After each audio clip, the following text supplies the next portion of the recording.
ವೀರರಾಣಿ ಕಿತ್ತೂರು ಚೆನ್ನಮ್ಮ ಅವರ ಬಗ್ಗೆ ನಿಮಗೆಷ್ಟು ಗೊತ್ತು? ಭಾರತದಲ್ಲಿ ಬ್ರಿಟಿಷ್ ಆಳ್ವಿಕೆಯ ವಿರುದ್ಧ ಹೋರಾಡಿದ ಮೊದಲ ಮಹಿಳಾ ಸ್ವಾತಂತ್ರ್ಯ ಹೋರಾಟಗಾರರಲ್ಲಿ ಒಬ್ಬರು.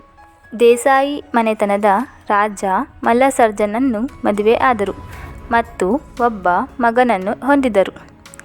1824ರಲ್ಲಿ ತನ್ನ ಮಗನ ಮರಣದ ನಂತರ ಅವರು ಶಿವಲಿಂಗಪ್ಪನನ್ನು ದತ್ತು ಪಡೆದರು ಮತ್ತು ಸಿಂಹಾಸನಕ್ಕೆ ಉತ್ತರಾಧಿಕಾರಿಯಾದರು.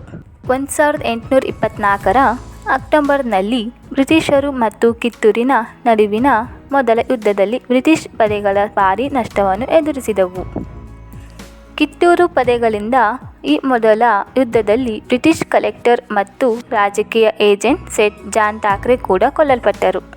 ರಾಜ್ಯವನ್ನು ಉಳಿಸಲು ಅವರ ತೀವ್ರ ಉತ್ಸಾಹವನ್ನು ನೋಡಿ ಕರ್ನಾಟಕದ ಅತ್ಯಂತ ಪ್ರಸಿದ್ಧ ಸ್ವಾತಂತ್ರ್ಯ ಹೋರಾಟಗಾರರಲ್ಲಿ ಒಬ್ಬರಾದ ಸಂಗೊಳ್ಳಿ ರಾಯಣ್ಣ ಅವರ ಪರವಾಗಿ ಹೋರಾಡುವುದನ್ನು ಮುಂದುವರೆಸಿದರು.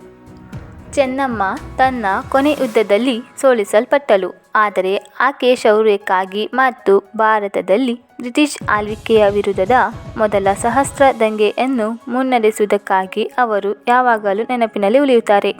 ಅವರ ಪರಂಪರೆ ಮತ್ತು ಮೊದಲ ವಿಜಯವನ್ನು ಕಿತ್ತೂರಿನಲ್ಲಿ ಪ್ರತಿ 22-24 ಅಕ್ಟೋಬರ್ನ ಕಿತ್ತೂರು ಉತ್ಸವ ಸಮಯದಲ್ಲಿ ಸ್ಮರಿಸಲಾಗುತ್ತದೆ. 11 ಸೆಪ್ಟೆಂಬರ್ 2007ರಂದು ರಾಣಿ ಚೆನ್ನಮ್ಮನ ಪ್ರತಿಮೆಯನ್ನು ಭಾರತೀಯ ಸಂಸತ್ತಿನ ಸಂಕೀರ್ಣದಲ್ಲಿ ಭಾರತದ ಮೊದಲ ರಾಷ್ಟ್ರಪತಿ ಪ್ರತಿಭಾ ಪಾಟೀಲ್ ಅವರು ಅನಾವರಣಗೊಳಿಸಿದರು. ರಾಣಿ ಚೆನ್ನಮ್ಮನ ಸಮಾಧಿ ಅಥವಾ ಸಮಾಧಿ ಸ್ಥಳವು ಬೈಲಹೊಂಗಲ ತಾಲೂಕಿನಲ್ಲಿದೆ, ಆದರೆ ಕಳಪೆ ನಿರ್ವಹಣೆಯಿಂದ ನಿರ್ಲಕ್ಷ್ಯದ ಸ್ಥಿತಿಯಲ್ಲಿದೆ ಮತ್ತು ಈ ಸ್ಥಳವು ಸರ್ಕಾರಿ ಸಂಸ್ಥೆಗಳಿಂದ ನಿರ್ವಹಿಸಲ್ಪಡುವ ಸಣ್ಣ ಉದ್ಯಾನದಿಂದ ಸುತ್ತುವರೆದಿದೆ.